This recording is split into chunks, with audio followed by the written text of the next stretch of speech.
L'inflation baisse et le franc congolais se consolide, note le gouvernement à travers le comité de conjoncture économique. Ce comité continue sa praxis pour favoriser les investissements en RDC, souligne le vice-premier ministre en charge du plan. Nous avons constaté que l'inflation continue à baisser pour la 4e semaine consécutive, mais il y a aussi le franc congolais qui se consolide.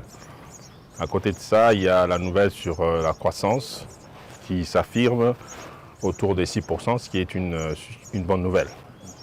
Mais comme vous pouvez le comprendre, nous n'allons pas nous satisfaire de ces résultats. Nous continuons les efforts, essentiellement sur la discipline budgétaire, mais aussi sur les grandes questions d'encadrement structurel, la diversification notamment.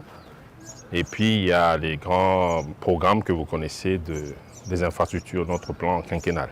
Le gouvernement tient à continuer la lutte contre la corruption et la fraude. Celle-ci va être renforcée au niveau des frontières, ajoute Guilain Niembo. Nous avons encore parlé de la grande question de fraude dans nos frontières. Donc ça, c'est encore un grand chapitre que nous allons attaquer.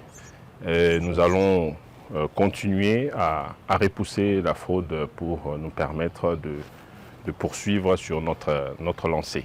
Pour ce qui est du climat des affaires, le gouvernement peaufine une nouvelle feuille de route pour mener des réformes afin de l'améliorer, a conclu le vice-premier ministre en charge du plan. Il y a la feuille de route, une nouvelle qui est en phase de finalisation. Donc ça aussi, ça viendra renforcer toutes ces mesures qui vont nous permettre de faire encore de progrès et permettre à notre pays de continuer sa marche vers le développement. Depuis l'accession de Félix Tshisekedi au pouvoir, la RDC s'est engagée dans un processus d'assainissement de son environnement des affaires dans le but de réduire, simplifier et fluidifier les procédures, les délais et les coûts des opérations administratives.